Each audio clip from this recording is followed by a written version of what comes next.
The year is 1945. The war in Europe is in its final, ugly, collapsing weeks, and somewhere in a small convent in the German countryside, a group of women who had dedicated their entire lives to prayer, to silence, and to the service of God were being pulled from their chapel by SS officers who had decided that the rules of war, the rules of decency, and the rules of basic human behavior did not apply to them.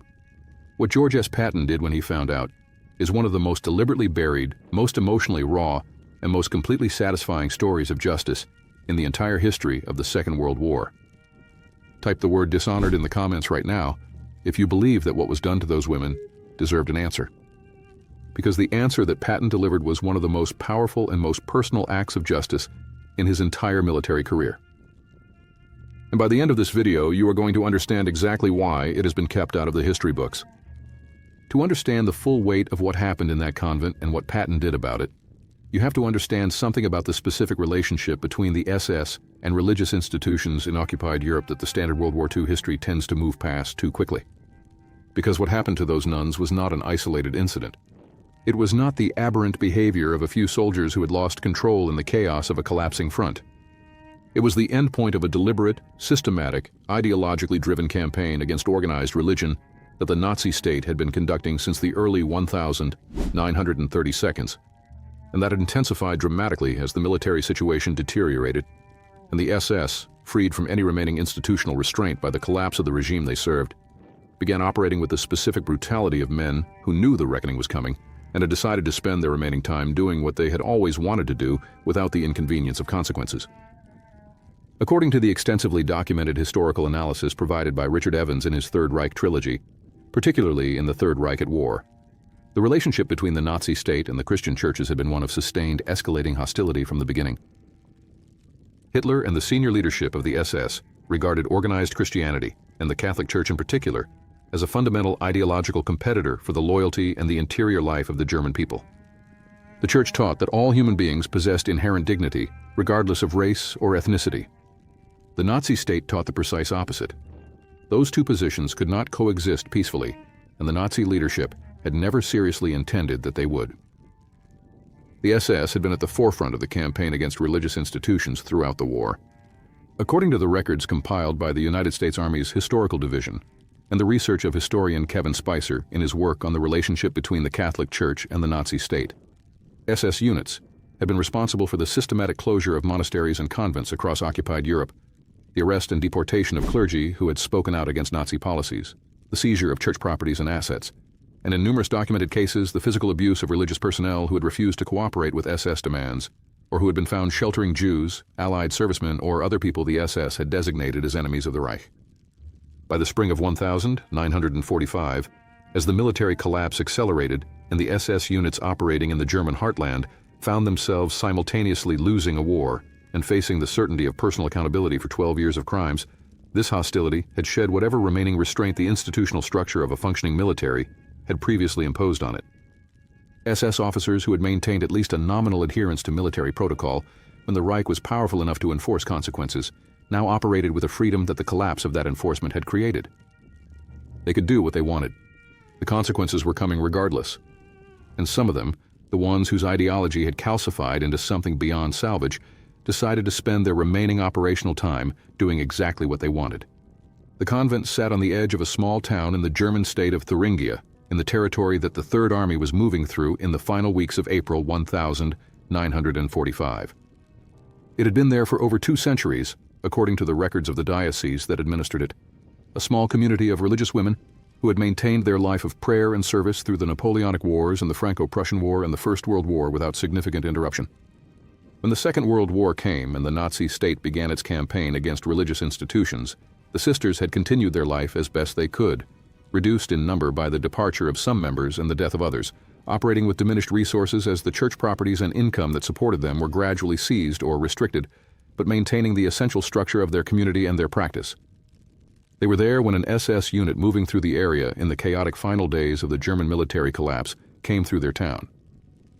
According to the testimony collected by American military investigators in the weeks following the liberation of the area, preserved in the records of the Judge Advocate General's Office of the Third Army, and analyzed by historians working with the National Archives collection of war crimes investigation files, the SS unit had been looking for a location to use as a temporary command post and supply depot.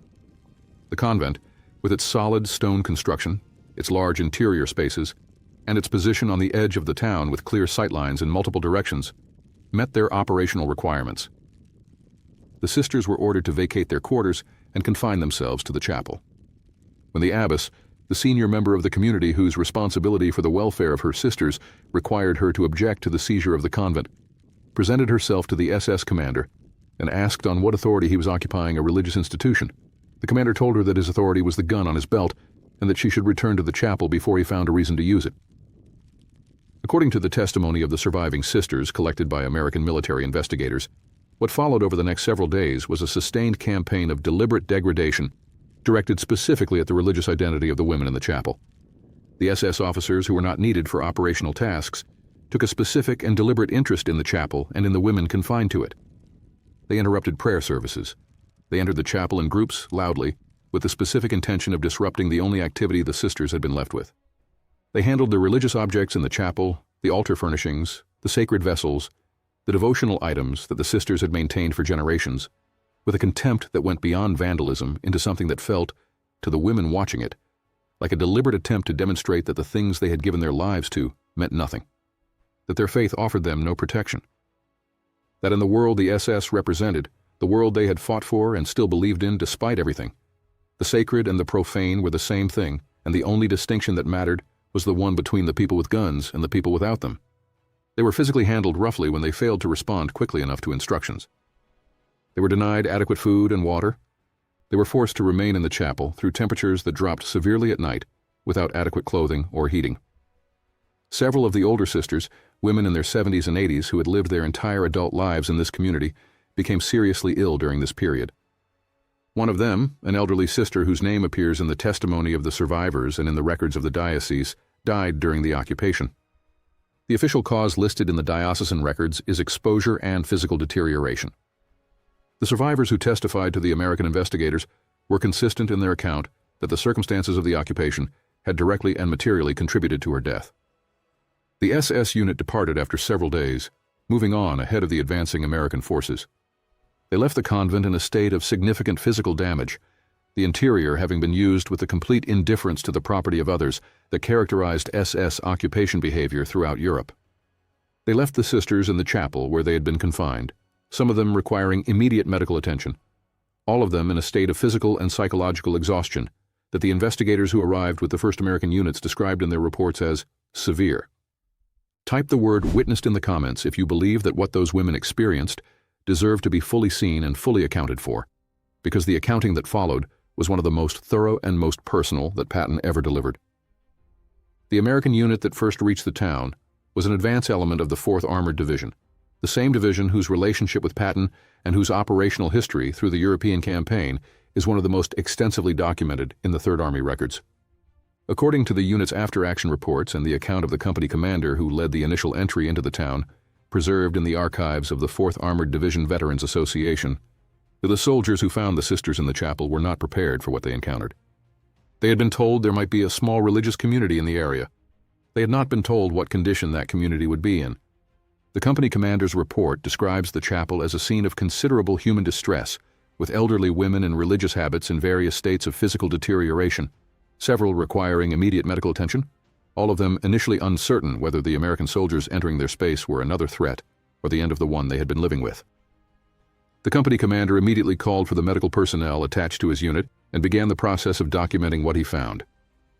He filed a detailed report through the chain of command that evening, flagging it with the specific notation that the circumstances appeared to constitute potential war crimes and that the report should be forwarded to the Judge Advocate General's office of the Third Army for assessment. It reached Patton. The officer who delivered the report to Patton described the moment in a letter home written 2 days later, held in the private family archive of his descendants. He wrote that Patton read the report once, set it down, and asked one question.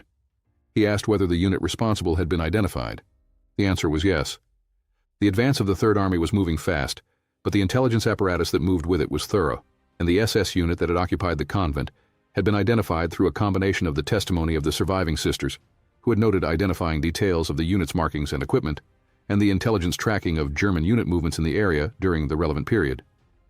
The unit, or what remained of it after the collapse of the German military in the area, had been located and was in the process of being rounded up by elements of the 4th Armored Division operating ahead of the main advance. Patton told the officer to make sure the prisoners were brought to him.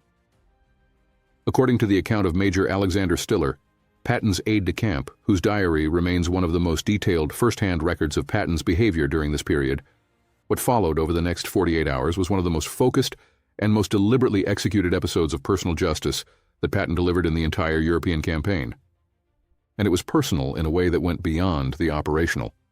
Stiller wrote that Patton had been raised in a household with a deep and genuine Christian faith, that his personal religious practice was something he maintained throughout the campaign with a consistency that his public image did not always reflect, and that what had been done in that convent had landed for him not just as a military matter or a war crimes matter, but as something that hit a place in his private identity that military language was not entirely adequate to describe. The SS officers responsible for the occupation of the convent were brought to 3rd Army headquarters. There were 11 of them. The commander of the unit, an SS Hauptsturmführer whose name appears in the war crimes investigation files, and 10 of his subordinates who had been specifically identified in the testimony of the surviving sisters as having been present and actively involved in the treatment of the community during the occupation. Patton met them in the main processing room of the headquarters. He had requested that the room be arranged in a specific way before they were brought in. According to Stiller's diary and the account of the military police lieutenant who was responsible for the physical arrangements, Patton had asked that photographs taken by the American unit that liberated the convent be placed on the table in the center of the room. Photographs of the chapel as the soldiers had found it.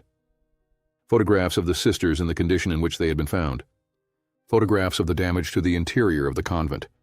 And a single written document, the death record of the elderly sister who had died during the occupation, placed in the center of the photographs. When the 11 SS officers were brought in and saw what was on the table, several of them looked away. The commander looked at the photographs and then looked at the wall behind Patton's head, with the specific, deliberate vacancy of a man choosing not to see something that is directly in front of him. Patton looked at the commander for a long moment. Then he spoke. He did not shout. Every account of Patton in situations of genuine moral gravity rather than operational frustration describes the same thing. The voice drops. The volume comes down. The words become more precise and more deliberate. The rage, which is clearly present and which everyone in the room can feel, goes somewhere underneath the speech rather than into it, powering it rather than controlling it. He told the commander to look at the photographs. The commander continued looking at the wall. Patton told him again, still the wall.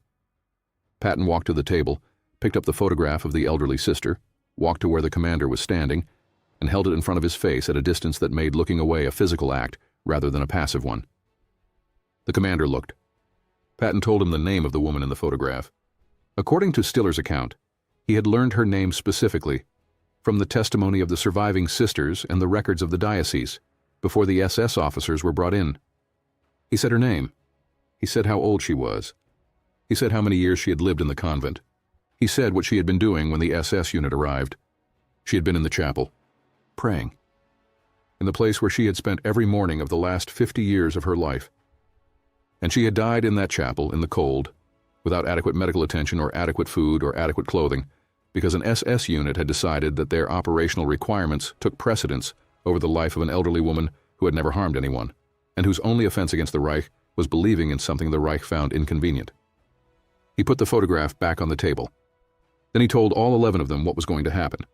They were going to be formally charged with war crimes. The documentation collected by the American unit that liberated the convent, the testimony of the surviving sisters, the death record of the woman who had died during the occupation, the physical evidence of the condition of the convent, all of it was going to be submitted to the War Crimes Investigation Unit as the foundation of formal charges against each of them individually. The commander would face the most serious charges, given his command responsibility for the actions of the unit. But each of the 11 would be charged individually based on the specific testimony of the sisters who had identified them. Then he told them something that was not in any formal legal procedure and that was not required by any military regulation.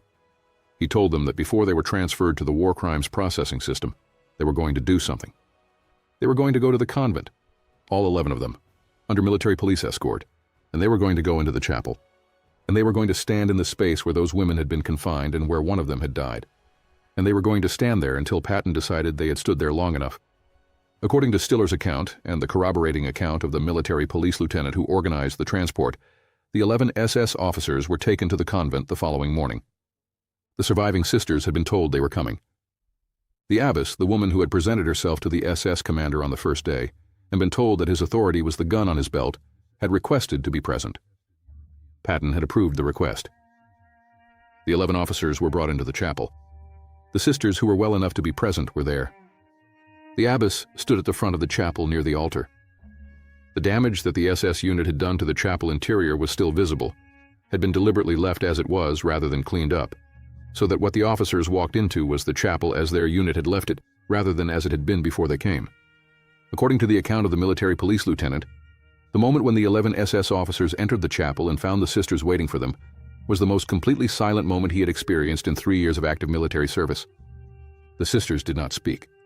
They did not gesture. They simply stood in the chapel that was theirs and looked at the men who had taken it from them and done what they had done in it. And the 11 SS officers stood in the chapel and looked back and had nowhere to go and nothing to say.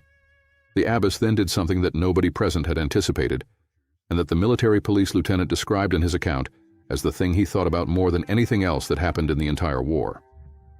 She led the sisters in prayer, in the chapel, in front of the 11 SS officers, the same prayer that her community said every morning, the prayer that the SS officers had interrupted and mocked when they had the power to do so. She said it quietly and with complete composure, and every sister who was present joined her, and the 11 SS officers stood in the chapel and listened to the prayer of the women they had wronged, said directly in front of them without anger and without accusation, and with a dignity that nothing that had been done to them had managed to take away. The military police lieutenant wrote that 2 of the 11 SS officers were visibly affected, that whatever had been supporting the professional composure they had arrived with had given way somewhere during the prayer, that the other 9 maintained their bearing, but that the bearing had a quality to it that was different from what it had been when they entered the chapel, as if something that had been holding it up from the inside was no longer fully functional. Patton was not present in the chapel for the prayer. He had remained at headquarters.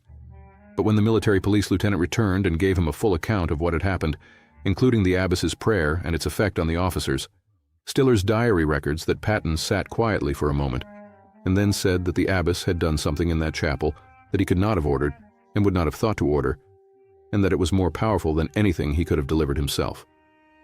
The formal war crimes charges were filed within the week. The documentation was comprehensive, and the testimony of the surviving sisters was detailed and consistent and credible in the specific way that makes war crimes investigations straightforward rather than complicated. The commander of the unit faced the most serious charges, including command responsibility for the death of the elderly sister whose photograph Patton had held in front of his face.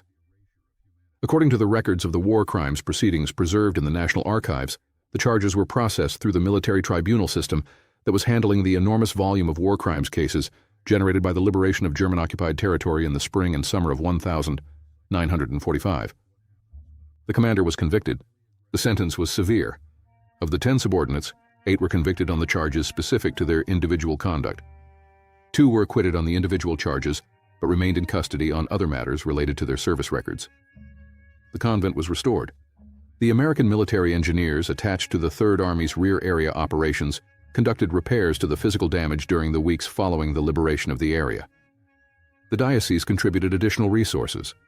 The sisters, who had been too ill to remain in the convent during the SS occupation, were returned as their health permitted.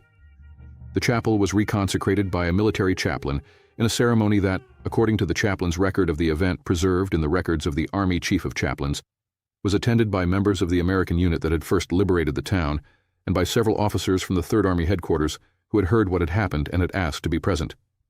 Patton was not there. He had an army to run and a campaign still in its final operational phase. But he had sent a formal communication to the abbess through the military channels that connected the Third Army headquarters to the civilian and religious institutions in the areas it had liberated. The communication, a copy of which is preserved in the diocesan archives, was brief. It expressed in language that was formal in structure but personal in its essential character his regret for what had happened to her community and his respect for the manner in which the community had conducted itself throughout the experience. It did not make promises that he could not keep about the future. It did not offer explanations for how such things happened that might have felt to the abbess like excuses rather than explanations. It simply said what he meant, that what had been done was wrong, that it had been accounted for, and that the women of the community had demonstrated a quality of courage that he, who had spent his life in the profession of courage, recognized and respected without reservation. The abbess wrote back, Her letter, also preserved in the diocesan archives, was in German and has been translated by the historian who first wrote about this incident in the context of a larger study of the relationship between the American military and religious institutions in liberated Germany. She thanked him for the justice that had been delivered. She said that the prayer the community had said in the chapel in front of the 11 officers had not been for the officers. It had been for the woman who had died, that everything they had done since the liberation had been for her, that the prayer was the only thing left that belonged to her completely and that no one could take away. And that saying it in that chapel, in front of the men who had tried to take everything, had been the most important thing her community had done in her memory. Type the word justice in the comments if you believe that what Patton delivered to those 11 men was exactly what was owed, because I want this comment section to be a record of people who understand that real justice is not just punishment. It is restoration. It is standing in a chapel and saying a prayer that nobody can stop you from saying. It is an elderly woman's name read out loud by a 3-star general in a room full of people who had tried to make her into nothing. It is the abbess's letter in the diocesan archives and the chaplain's record of the reconsecration and the quiet communication from a general who had seen enough of what human beings could do to each other to recognize, when he saw it, the thing they could not take from you no matter what they did. If this story reached you in a place that the sanitized version of this history never gets to, do one thing before you close this video. Hit the like button. Not for the algorithm. For the sisters, for the woman who died in the chapel, for the abbess who led the prayer. Subscribe to this channel if you want to keep going into the history that was too human and too specific and too morally serious to make it into the standard accounts. Turn on notifications so you never miss one of these. And leave your honest response in the comments because I read every single one, and that conversation is the most important thing this channel produces. I will see you in the next one.